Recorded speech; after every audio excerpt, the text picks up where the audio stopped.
किसी भी बॉडी को अगर हम लोगों को इक्विलिब्रियम में प्रूव करना है तो सबसे पहले ट्रांसलेशनल इक्विलिब्रियम प्रूव कर दो। ट्रांसलेशनल इक्विलिब्रियम का मतलब एफ नेट जीरो, और फिर रोटेशनल इक्विलिब्रियम कर दो। रोटेशनल इक्विलिब्रियम का मतलब टॉर्क नेट जीरो। अगर किसी भी बॉडी पर एफ नेट जीरो है इसका मतलब टॉर्क नेट जीरो होना चाहिए। ट्रू या फॉल्स? क्या किसी भी बॉडी पर अगर एफ नेट जीरो है तो टॉर्क नेट जीरो हो भी सकता हो, और अगर किसी वाइस वर्सा भी फॉल्स, कि ऐसा भी जरूरी नहीं है कि टॉर्क नेट जीरो है तो फोर्स जीरो हो, ऐसी भी कोई जरूरी नहीं है। बात समझ पाए?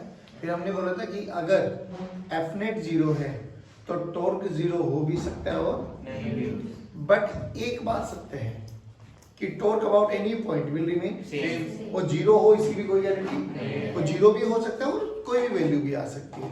और अगर body is free to rotate then it will always rotate about an axis passing through its center of mass and perpendicular parallel to torque vector direction. Torque vector direction. किसी भी सिस्टम को अगर मुझे इक्विलिब्रियम में prove करना है तो सबसे पहले क्या करो, एफ नेट जीरो कर दो, फिर किसी भी पॉइंट के क्रॉस टॉर्क नेट जीरो कर दो। अरे हाँ या ना बोलो?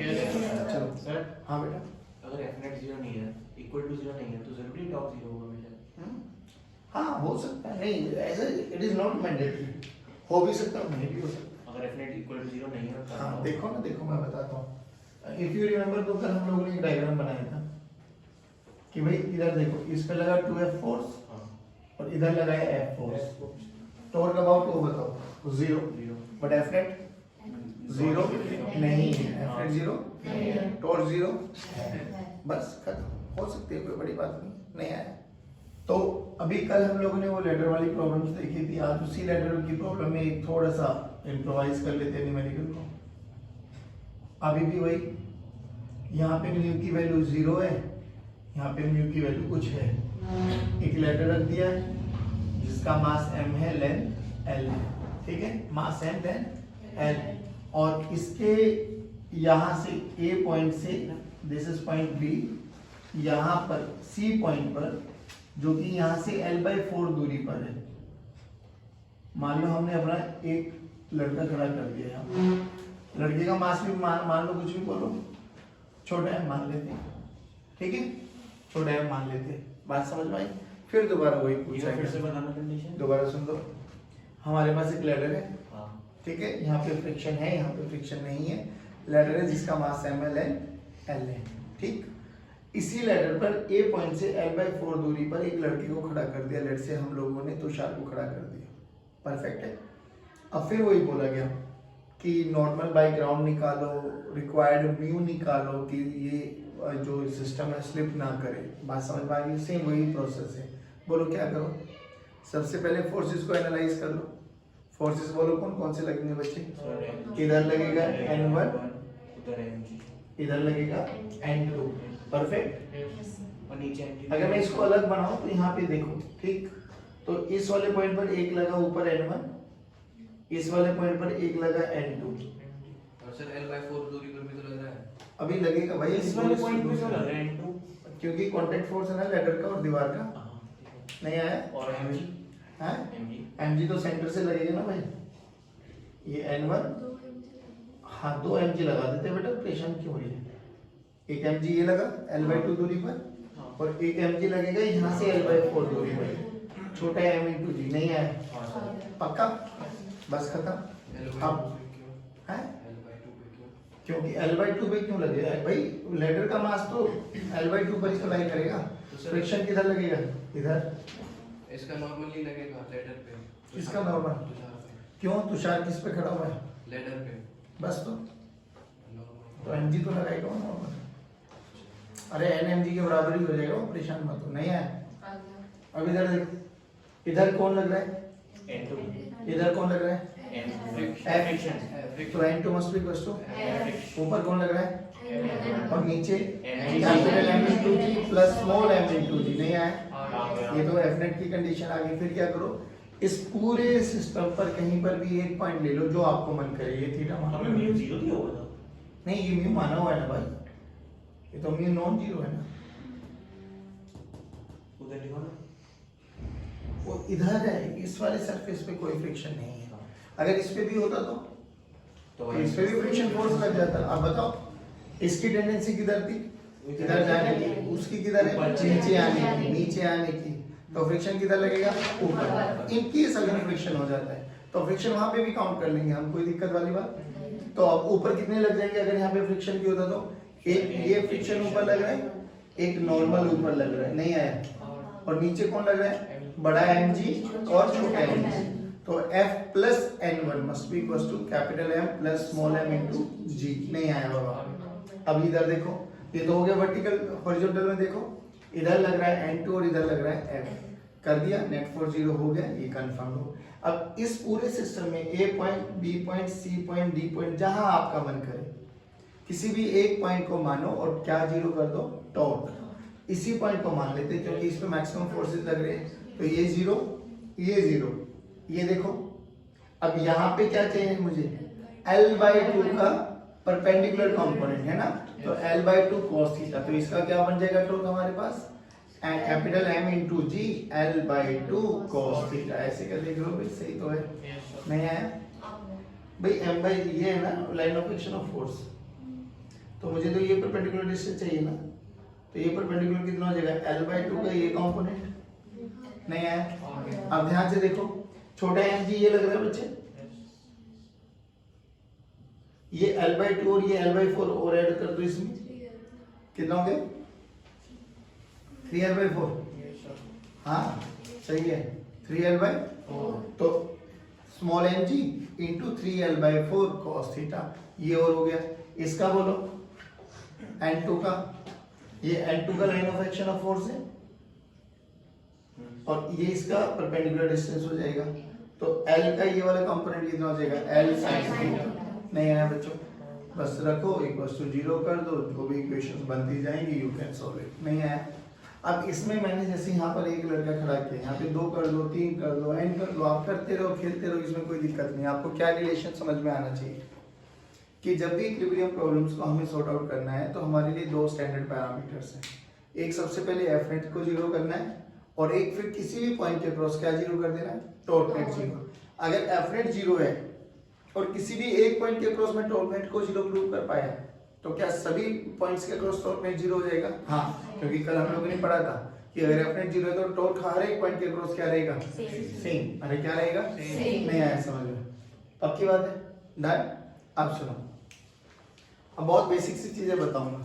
हमने बोला कि ये मेरे पास एक रिजिड सपोर्ट है, ठीक है, छत मान लो, यहां से हमने एक रस्सी ली और ये एक रस्सी ली, दीज आर 2 स्ट्रिंग्स, ठीक। और यहां पर एक रॉड जिसका मास m है, लेंथ l है, इसको ऐसे हैंग कर दिया गया, ठीक है, इसका मास m है, लेंथ l है। अब बताओ सिस्टम इक्विलिब्रियम में है या नहीं, है ना? ऐसे समझो एक रॉड है, इसके इस साइड से एक रस्सी ली, इस साइड से एक रस्सी ली और ऊपर छत पे बांध दिया, सिस्टम इक्विलिब्रियम में। yes, वही बोला गया, find tension T1 and T2, find T1 and T2। Simple सी बात है, इक्विलिब्रियम में है, हाँ।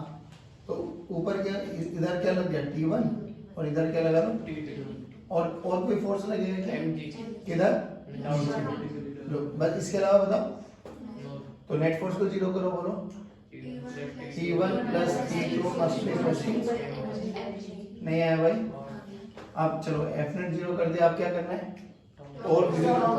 अब आपकी मर्जी है, बोलो किसको ले, A B C किसी भी पॉइंट को चूज कर लो, जिसको आपको चूज करना। अगर A को चूज कर लो तो A को कर लो। तो यहाँ पर आगे इसके अक्रॉस देखो, ये दूरी कितनी बनी, L/2, कितनी बनी, L/2, सारे बोलो L/2। तो L/2 इंटू mg, देखो ना, L/2 mg। तो torque of mg about A कितना बना, mg का लाइन ऑफ एक्शन ये है ना, इसका परपेंडिकुलर डिस्टेंस L/2 है, तो r perpendicular into f, torque का फॉर्मूला तो डायरेक्ट आ जाएगा, L/2 into m into g। किधर है, अंदर है, बाहर, लो भैया। अब इसके अक्रॉस देखो, tau bye T2 across A, नहीं आया। देखो टेंशन ये भी फोर्स ऊपर है, पोजीशन वेक्टर ऊपर कितना, ये line of action of force आ गया, ये परपेंडिकुलर डिस्टेंस एल हो जाएगा, तो कितना हो गया बच्चों, एल इंटू T2 किधर है, बाहर, टॉर्क एट जीरो होना चाहिए, तो दोनों को ऐड करके जीरो के बराबर रख दो, और ये कॉमन सेंस भी दिखाई दे रहा है, एक अंदर और एक, तो मैग्नीट्यूड वाइज ही रख दो direct, l T2 this is equal to l by two into, अरे नहीं आया पे, तो T2 की वैल्यू बोलो mg बाई, सोच के देखो अगर T2 की वैल्यू आगे T1 नहीं आ सकता क्या, बोल कैसे, बस खत्म, T1 किसके बराबर आ जाएगा भाई, mg माइनस T2 की वैल्यू बोलो, तो mg बाई, और देखो एक लाइन का सॉल्यूशन बताऊं इसका, क्या? जैसे अभी आप लोगों ने, मैं फिर कह रहा हूँ कहीं पे भी मान लो कोई गलत नहीं है, एक दो स्टेप्स बढ़ सकते हैं, मैं अगर ये बोलूं कि बी पॉइंट को ही मैं क्या मान लूं, सेंटर मास, मतलब बी पॉइंट के ही अक्रॉस टॉर्क निकाल देते हैं ना, निकाल दे, चलो सोच के देख, बी के अक्रॉस निकाले तो ये जितनी दूरी ये है उतनी दूरी ये है, ध्यान से देख इसका टॉर्क T2 नहीं, mg तो जीरो हो गया ना, इसके अक्रॉस निकालना तो mg का टॉर्क तो जीरो हो गया, तो इसके अक्रॉस बोलो L by 2 into T2 किधर, बाहर, इसका बोलो L by 2 into T1 किधर, तो डायरेक्ट आंसर क्या आएगा, T1 L by 2 must be equals to T2, अरे L by 2 नहीं, L by 2 को ध्यान से देखो, T1 must be equals to T2, अरे भाई T1 T2 बराबर है तो यहाँ पे रखो ना 2T, this is equals to mg, तो T1 की वैल्यू mg by 2 नहीं आया बच्चों, मैं कह रहा हूँ आंसर में कोई दिक्कत आएगी नहीं, दोबारा सुन लो भाई, इसको अगर मैं इसके क्रॉस निकालूं, टॉर्क अबाउट बी, अगर मैं टॉर्क अबाउट बी निकाल रहा हूं तो परेशान होने की आवश्यकता है नहीं, कुछ क्या करना है आप लोगों को, इसके क्रॉस निकालना है, तो mg का तो टॉर्क जीरो हो गया, अब यहाँ से r देखो ना, r इधर लग रहा है, टेंशन ऊपर है, तो टॉर्क किधर है, बाहर, अब ये टेंशन लगने वाली लाइन, ये line of action of force है, इसके परपेंडिकुलर डिस्टेंस l by 2 है, तो T2 into l by 2, इसका देखो T2 into T1 into L by 2 दोनों बराबर होने चाहिए, L by 2 cancel out, T1 equals to T2, tension बराबर आई, और यहाँ से हमने प्रूव भी कर दिया टेंशन बराबर है, और T1 T2 बराबर आ गई, तो एक इक्वेशन ये बनी थी हमारे पास, तो 2T1 equals to mg, और T1 किसके बराबर आ गया, mg by 2, जो T1 है वही T2 के बराबर नहीं है बच्चों। अच्छा ये तो एक स्टैंडर्ड था, जरूरी थोड़ी ना दोनों कॉर्नर्स पे वो हिंज करो ना, इट इज नॉट नेसेसरी, अब क्या करो, अब जल्दी करके दिखाओगे आप लोग, ऐसे भी तो कर सकते हैं ना, उसी रोड को वही मास एम लेंथ एल है, अब यहाँ पर L by 4 दूरी पर दूसरी वाली टेंशन लगा दी मैंने, ठीक है, फाइंड T1 एंड T2 हो गई, इसमें T1 मान लो, इसमें T2 मान लो, चलो फाइंड T1 एंड T2 जल्दी, और पूरी की लेंथ क्या है, कंप्लीट एल है बेटा, मास एम है, लेंथ एल है, अब जो दूसरी स्ट्रिंग है ना वो L by 4 दूरी पर लगा दी है, ठीक है, बोला गया फाइंड टेंशन, चलो चलो आ जाओ, सिंपल सी बात, लेंथ एल है तो mg तो अभी भी सेंटर पर ही लगेगा, ये दूरी कितनी हो जाएगी L by 2, और ये दूरी L by 4, L by 4 L by 4 L by 2 तो होता है ना, हाँ तो ऐसा L by 4 L by 2 तो होता है मूर्ख, चलो अभी भी क्या करो, इसको वो मान लो, इसको टॉर्क अबाउट mg निकाल दो, तो टॉर्क अबाउट T1 तो L by 2 into T1, L by 2 into T1, पक्का किधर आएगा, अंदर अंदर भाई अंदर, चलो T2 का देखो, torque about T2, torque of T2 about mg, तो T2 into L by 4 किधर, बाहर, दोनों को बराबर रख दो, खत्म, इतना क्या पैनिक होने की आवश्यकता थी भाई, T1 L by 2 must be equals to T2 L by 4, L ने n को मारा, और T1 equals to T2 by 2, मैंने T1 is a 3L by 4 ले लिया, ठीक है, T1 की वैल्यू तो ये आ गई, अब इधर देखो ऊपर लगने वाला फोर्स कितना होगा, T1 plus T2 must be equals to, बस T1 की वैल्यू को उठवा यहाँ पे रख दो, T2 by 2, तो T2/2 plus T2 this is equals to m into ये 3T2/2 हो गया ना, तो 2/3 हो गया ना T2 की वैल्यू, तो 2mg/। अब पता नहीं तुम कौन सी कैलकुलेशन करके बैठे हो, मेरा 2mg/5 आ रहा है। तो कहीं ना कहीं गड़बड़ करती होगी ना आपने कैलकुलेशन में। यहाँ देखो ना, मेरा कोई दिक्कत तो नहीं आई ना, कैलकुलेशन सही है ना, कुछ गड़बड़ करती होगी आपने ना। आपने L/6 तो नहीं ले लिया, L/4 मैंने लिया। उससे लिया था इसके क्रॉस देख रहे हो, हाँ। आ जाओ इसके क्रॉस कर देते हैं। चलना बेटा, एक बार हेल्प करो, किसके क्रॉस देख रहे हो? इस पॉइंट के क्रॉस। चलो, तो τ1 0 हो गया, हाँ। रिलेशन तो अभी भी वही होगी, तो T1 plus T2 must be equals to m into g। सही है बात? चलो इधर आ जाओ, torque of mg about a। बोलो mg का टॉर्क कितना हो जाएगा? L/2 into mg into L/2। Check कर लेना बेटा एक बार, torque of T2 about a। अब देखो L/2 plus L/4 L/3 3L/4। हाँ, तो 3L/4 इंटू into mg। नहीं T2 का निकालना है बच्चे। अच्छा हाँ, T2। देखो mg का अंदर है, उसका बाहर है, तो दोनों को बराबर रखो। mg L/2 this is equals to 3L T2/4। इसने इसको मारा, 2 ने 2 को मारा, देखो अभी भी आंसर वही आया। T2 की वैल्यू अभी भी बेटा वही आ रही है, 2mg/3 है ना। आपकी कहीं ना कहीं गड़बड़ हुई है, कुछ ना कुछ चेक कर लेना एक बार। हाँ, वही condition। Sure? सर ने ऐसे कर दी इसको L/4 को मैंने हटा दिया, तो L/4 को आपने हटा दिया, ओके। L/4 ले ली वहाँ पे। हाँ, और उसका आधा mg लिया है। हाँ। नहीं, वो गड़बड़ कर रहे हो ना, वो L/4 को क्यों, वो पार्ट तो है ना सिस्टम का, इसने पता क्या किया, और उसने वो जो उधर वाला पोर्शन है उसको खत्म ही कर दिया, है ही नहीं। तो T1 T2 तो ऑब्वियसली बराबर ही आ जाएंगे अब तो। भाई देखो ना, फिर वही सिस्टम तो बन गया, नहीं आया? सर अभी एक बार हाँ बोलो। कुछ नहीं, अब इधर देखो, जैसे अपन ने इधर L/4 छोड़ा है, तो इधर क्या L/4 इधर भी छोड़ सकते हो?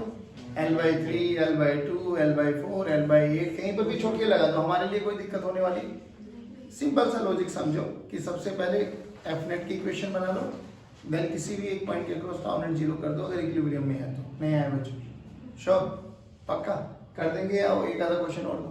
इमीडिएट कॉपी कर लेंगे, एक क्वेश्चन और दे दूं, चलो अभी देता हूँ। अभी भी तरीका वही है कि एक आइसोसेलेस ट्रायंगुलर प्लेट है जिसको हैंग कर दिया गया है। हमसे पूछा गया है कि सिस्टम अगर इक्विलिब्रियम में है तो T1 एंड T2 कैलकुलेट करो। सिंपल फंडा क्या है, जल्दी बोलो। सबसे पहले F net। अब बस ये उस बच्चे के लिए तो बहुत आसान है जिसको पता है ट्रायंगुलर प्लेट का सेंटर ऑफ मास कहाँ लाई करता है। आपको याद कराया था CT/HRST। T बोले तो triangular plate, HH RR HY4 HY3, इतना मतलब HY3। लेकिन सेंटर ऑफ मास याद करते हुए आपको एक चीज का और ज्ञान दिया था भाई, याद रखना HY3 यहाँ से HY3 है, ये दूरी HY3 है। This is the point where mass of this triangular plate exist. तो इस केस में कहाँ पर आ जाएगा वो पॉइंट? तो कुछ नहीं करो, यहाँ से ये परपेंडिकुलर लाइन ड्रॉ करो, है ना, यहाँ पर है सेंटर ऑफ मास, और ये दूरी कितनी है बाबा? H/3। बट मुझे H पता है क्या? नहीं। बट एक अच्छी बात क्या है कि this is an isosceles triangular plate, तो अगर ये A है तो ये भी A है, तो ये कितना है? 45, तो ये भी कितना है? तो A का ये कंपोनेंट बोलो, A cos 45। नहीं, अरे हाँ, A अभी ये ट्रायंगल बन गया ना बाबा। कौन से वाला क्रॉस की बात कर रहे हो? कौन सा वाला कंपोनेंट की बात कर रहे हो? अरे मुझे ये निकालना है ना भाई, सुनो देखो, अच्छा, मुझे ये चाहिए ना, दिस इज H, ये A है मेरे पास, ओके, और ये थीटा 45 डिग्री है, तो H निकालना है, ये पता है, तो बोलो H क्या हो जाएगा? A cos 45। सर एक चीज पूछ, जैसे आइसोसेलेस ट्रायंगल है तो इसमें A/3 पे हम क्यों नहीं ले सकते उनको सेंटर ऑफ मास? A/3 पे कैसे ले वो सकते हो? अगर उसका ट्रायंगल ऐसे का है जैसे, तो उसकी हाइट तो ये हो जाएगी, तो हाइट A हो जाएगी। तो A तो वो भी सर इसमें। अच्छा। आपने वो 45 45 लिया है हाँ। तो 90 हो गया और वो उसकी हाइट हो गई फिर। हाँ सर यही करे हमने तो। तो ये हाइट कितनी ये आ गई? नहीं सर वो हाइट हो गई ना फिर उसकी। नहीं, यही तो ध्यान रखना तुम्हें सेंटर ऑफ मास याद करते हुए। इस सेंटर ऑफ मास में जो प्रूफ किए थे वो कहाँ से मान के किया था एलिमेंट? h/3 आया तो आया कहाँ से? यही तो चीजें है जो तुम्हें याद करनी थी। इसलिए कह रहा हूँ सेंटर ऑफ मास का याद होना जरूरी नहीं है। सेंटर ऑफ मास याद करो h/4। अभी कौन के बारे में बात करें हम? h/4 वो है कहाँ से? h/4 नीचे से ऊपर से। r/2 कहाँ से? r/2 है y एक्सिस में x एक्सिस में। ये सब चीजें आपको दिमाग में होनी चाहिए, नहीं आया समझ में? हाँ, इन चीजों का ध्यान रखना। तो h की वैल्यू कितनी आ गई? a cos 45 बोले तो a/√2। अब ये कंप्लीट h की वैल्यू आई ना a/√2। तो ये दूरी कितनी आ गई? h/3। तो वहां से बोलो सेंटर ऑफ मास यहां से कितनी दूरी पर है? ये दूरी मान लो x1। तो x1 की वैल्यू बोलो। x1 की वैल्यू बोलो भाई a/3√2। इस पॉइंट को बोलो x2। ये लेंथ मान लो x2। बोलो x2 कितना आ जाएगा? इसको हमने a मान h minus h/3। h minus h minus तो 2h/3 ना। तो x2 की वैल्यू कितनी आ गई? 2h/3। h की वैल्यू यहाँ पे रख दो 2/3 इंटू a/√2। पहले ये बताओ ये समझ में भी आ रहा है तुम्हें? हाँ, ये बेसिक मैथ्स है जो तुम्हें करना आना चाहिए। अब तो काम खत्म।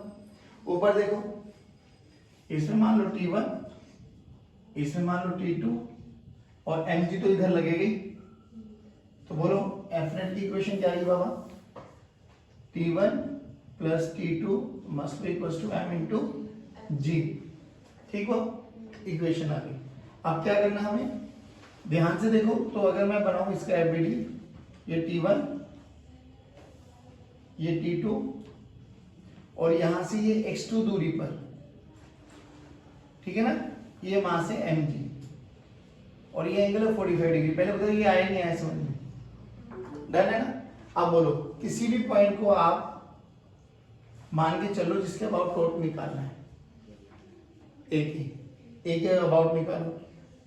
तो taught by t1 about a 0, taught by t2। Sir x2 कौन सा लिया था आपने? भाई मैंने x2 ये माना है ना डिस्टेंस, अच्छा सेंटर ऑफ मास से ऊपर वाली हाइट। ठीक, taught by t2 about a। ये लेंथ कितनी है? a, tension t2। तो कितना हो गया? a इंटू किधर? अंदर बाहर? बाहर। अब mg देखो, mg देखो बच्चों, mg का ये line of action of force है। हाँ मुझे ये दूरी चाहिए। लेट्स से इसको क्या मान लो x। a/2 नहीं a/2 कैसे पता लगेगा भाई? a/2 कौन कह रहा है? ये तो ये बाई 2 नहीं होगी। ऐसे किसने बोला भाई? ये सेंटर से थोड़ी ना पास होके जाएगी। किसने बोला ये? किसी ने नहीं। ये x2 का कंपोनेंट जाएगा। तो x की वैल्यू क्या हो जाएगी? x2 cos 45। अब x2 की वैल्यू ये निकाली आप लोगों ने, पुट करो 2a/3√2 इंटू 1/√2। देखो √2 ने √2 को मारा तो a/3। तो x की वैल्यू a/3 आ गई। तो taught by mg about a, बोलो mg इंटू a/3। ध्यान से देखो किधर? अंदर बाहर? अंदर रख दो बराबर। तो a t2 this is equals to mg into a ने को मारा तो t2 की वैल्यू तो आ गई mg/3। सर वैसे अगर हम डायरेक्ट करके चल रहे थे ना तो भी यही आ रहा था। ये यार ना हाँ, कैसे? क्योंकि जो आपने ये करके mg a/3 निकाला है ना, ये हाँ। अगर हम उसको डायरेक्ट लेके चल रहे हैं a/3 पे, a कोई हाइट मान ले तो भी यही आंसर आ रहा है सर। कैसे मान लो क्यों? अच्छा चलो रुको एक सेकंड, अभी डिस्कस करते हैं। यहाँ पे बोलना तो t2 की वैल्यू रखो यहाँ पर। तो t1 देखो mg माइनस 2mg/3। ये आ रहा तुम्हारा भी। आप क्या कह रहे हो? अब जो पहले कह रहे थे ना कि मतलब h पे ही लेके a/3 हाँ तब भी सेम आ रहा है। नहीं यहीं पे माना होगा ना आपने, नहीं मैंने और? a पे मारा था सेंटर ऑफ मास। कहाँ पे ये पे? सर वो a पे a/3 यहाँ डिस्टेंस पर? पे। हाँ वो नहीं ऊपर यहाँ पर यहाँ पे A/3 a/3 पे सेंटर ऑफ मास। ये कैसे निकाला तूने A/3? तो मैंने हाइट का लेके चला था मैंने और फिर वो आंसर सेम आ गया, वो एक अलग बात है बट तरीका गलत है वो। इसने a/3 ही क्यों लिया? हाँ नहीं वो A/3 तो इससे मारा होगा इसने। हाँ triangular नहीं बट रियलिटी में तो मास यहाँ पर है, यहाँ पर थोड़ी ना। वो तो A/3 तरह ये आ गया कि इसका ये कंपोनेंट A/3 आ गया, हाँ, ये। तो mg का A/3 वाला टॉर्क तेरा सेम आ गया होगा। तो इसके पीछे पर ये हर केस में सेम हो इसकी कोई गारंटी नहीं तो है। इसका आंसर लॉजिकली आया तो तुक्का लग गया। वैसे ही हो गया, तुक्का लग गया क्योंकि इसने यहाँ पर mg माना है ना, हाँ, यहाँ पर मैंने है ही ऐसे नहीं। माना है। भाई mg तो ट्रायंगुलर प्लेट में यहीं पे लाई करेगा। That's it. पहले बताओ ये चीजें समझ में आएंगे? पक्का? चलो।